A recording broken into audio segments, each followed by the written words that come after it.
ये दिखते रहना यार, बंद हो जाता। Yes, class 11। अभी मैंने आपको क्वेश्चन नंबर 3 कराया था, अब मैं आपको क्वेश्चन नंबर 5 कराऊंगा सैम 2.5 का, और जहां पेज नंबर रहेगा 137। लीजिए, ये रहा 137। क्वेश्चन नंबर 5 पढ़ते हैं। बड़ा अच्छा क्वेश्चन है। लिखा है, विजय शंकर ने निम्न संपत्तियों से व्यापार शुरू किया। रोकड़ 10,000, माल 5,000, टाइपराइटर 4,000 से। जनरल की व्यवस्थियां करना है। चलिए स्टार्ट कर देते हैं। जनरल बनाना। सबसे पहले व्यापार शुरू किया गया, तो मैं यहां लिखूंगा, डेट दी हुई है, बिल्कुल नहीं दी हुई, तो मैं नंबर 1 व्यापार खाता डेबिट, व्यापार खाता डेबिट। और किन किन चीजों से किया गया है, तो सबसे पहले रोकड़ है, तो मैं लिखूंगा यहां रोकड़ खाते से। इसके बाद लिखूंगा माल खाते से। इसके बाद लिखूंगा टाइपराइटर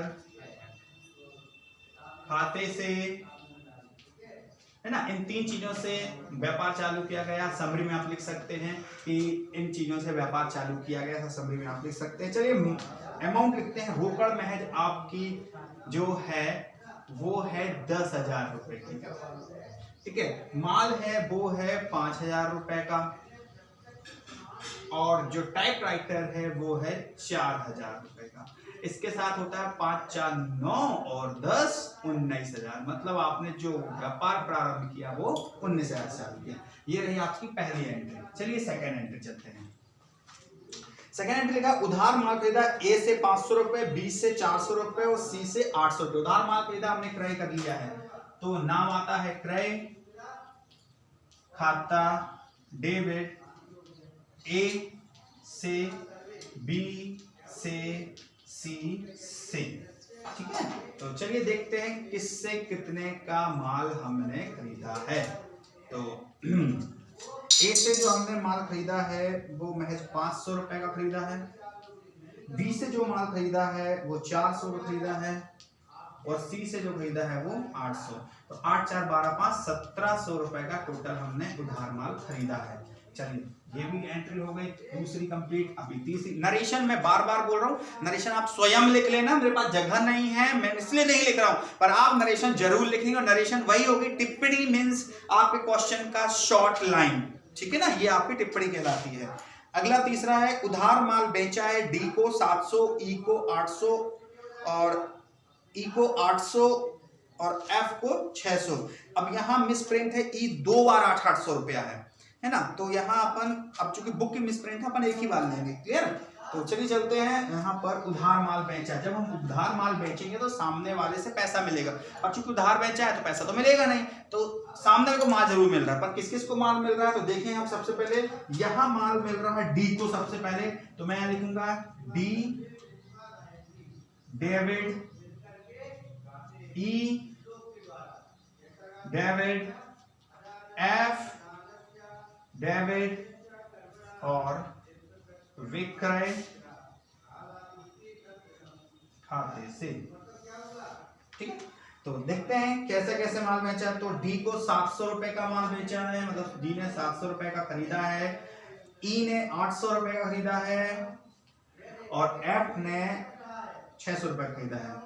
अब यहाँ 2 बार एफ है, मुझे भी ये क्लियर नहीं है कि ये मिसप्रिंट है या मिस्टेक, कैसा क्या है, मतलब टोटल करने के बाद पता चलेगा कि यहाँ पर मिसप्रिंट है या फिर जो हम कर रहे हैं वो सही है। तो 8 से 14 7 2100 रुपए, ठीक है, 2100 रुपए हो गया। ये हो गई एंट्री नंबर 3 कंप्लीट। चौथा है, खर्चों का नगद भुगतान किया, खर्चों का नगद भुगतान किया। चौथा, खर्च मतलब व्यय, तो व्यय खाता डेबिट, व्यय खाता डेबिट। और किस चीज में खर्चा किए हैं भाई, डाक खाते से, डाक खाते से, और क्या कैसे, लेखन सामग्री, लेखा सामग्री खाते से, फिर लास्ट क्या है, गाड़ी भाड़ा खाते से, गाड़ी भाड़ा खाते से। ये सब हमने व्यय कर दिए हैं इन रुपए में। तो किस में कितना किया है, तो भैया गाड़ी भाड़ा में किया है अपन ने महज 20 रुपया,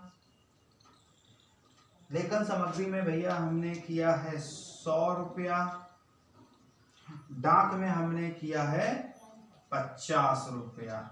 अगर ओवरऑल देखा जाए तो 170 रुपए का हमने एक्सपेंस किया है, ठीक है, व्यय किया। अभी ये क्वेश्चन यहाँ कंप्लीट होता है। अब मैं यहाँ इसको टोटल करता हूँ और देखता हूँ कि आंसर कितना आ रहा, सही है या गलत है। तो टोटल करते हैं 1900, 19 से 20, 2000, 2000 और 16 3600, 36 और 6 42, 42 8 50, 7 57, 5870 रुपया।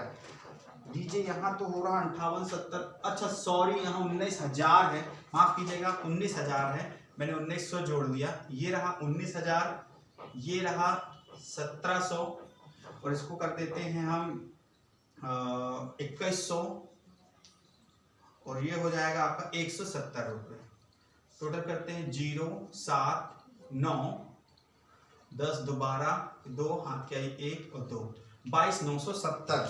टोटल बिल्कुल सही है हमारा 22,970। मतलब ये प्रूव हो गया कि बुक में एक एंट्री बाय मिस्टेक छप गई है, गलत है, उसे आपको नहीं करना है, आपको ये करना है जो मैं करा रहा हूँ, 22,970 रुपये, ठीक है। इसके साथ आपका ये क्वेश्चन नंबर 5 भी कंप्लीट होता है। आई होप, उम्मीद करता हूँ डियर कि आप लोग को ये क्वेश्चन भली भांति समझ में आया होगा।